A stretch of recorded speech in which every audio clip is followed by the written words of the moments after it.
Ramsay with your Hour News Now Rewind. Stories making headlines for the week ending October 9th, 2010. Our top stories include: a panel criticizes the White House for its initial handling of the BP oil crisis.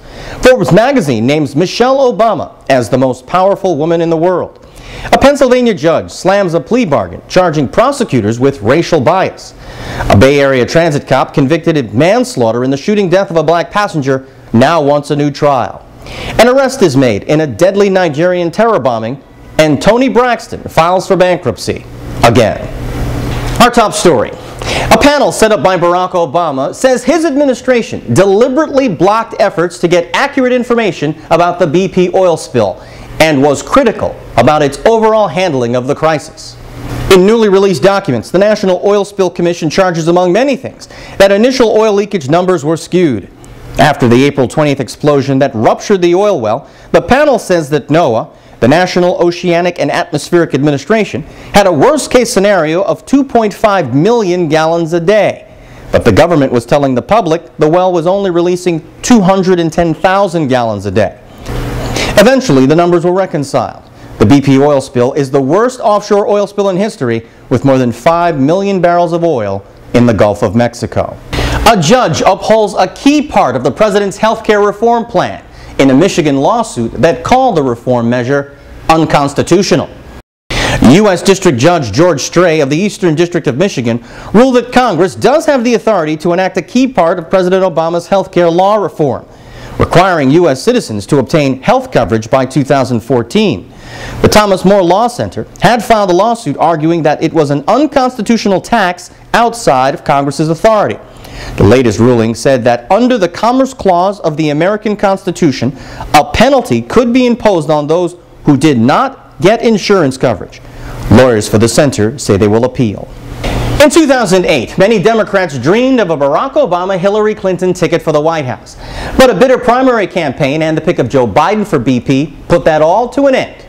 Or did it? Well, apparently there is talk of such a pairing for the 2012 election.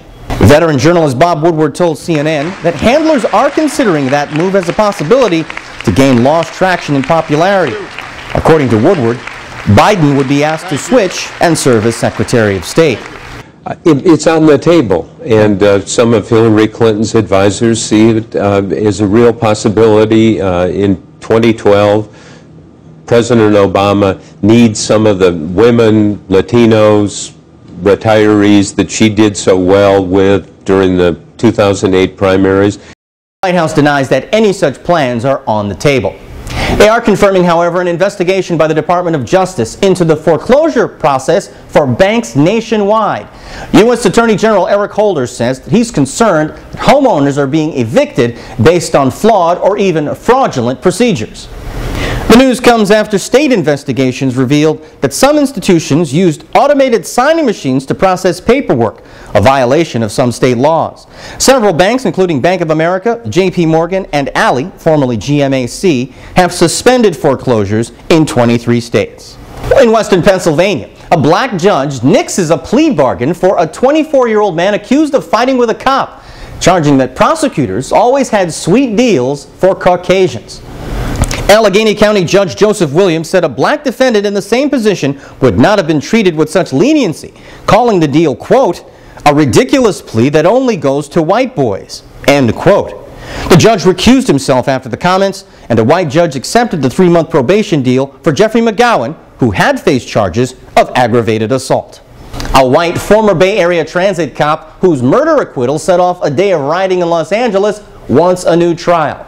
Johannes Meserly was convicted of manslaughter in the shooting death of Oscar Grant, but now he's appealing that.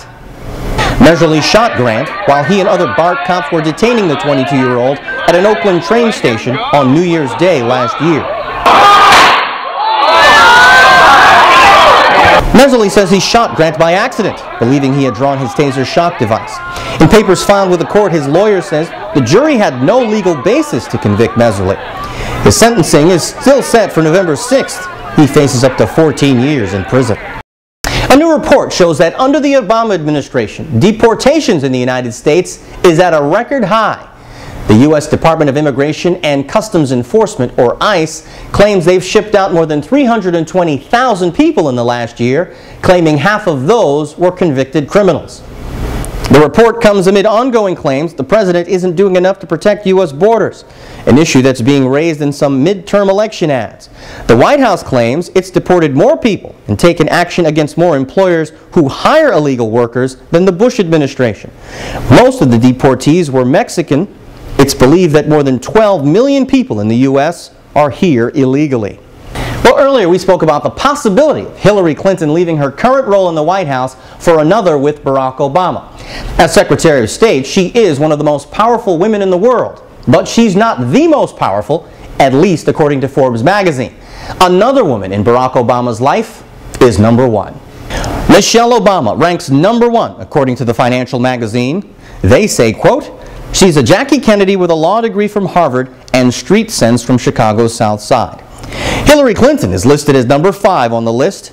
Other notables include Oprah Winfrey at number 3, Ursula Burns, CEO of Xerox, at number 20, Serena Williams at 55, her sister Venus at number 60, and Ellen Johnson Sirleaf, the president of Liberia, is number 86.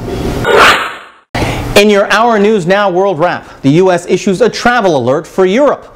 It's believed that Al-Qaeda may be planning attacks in several major cities.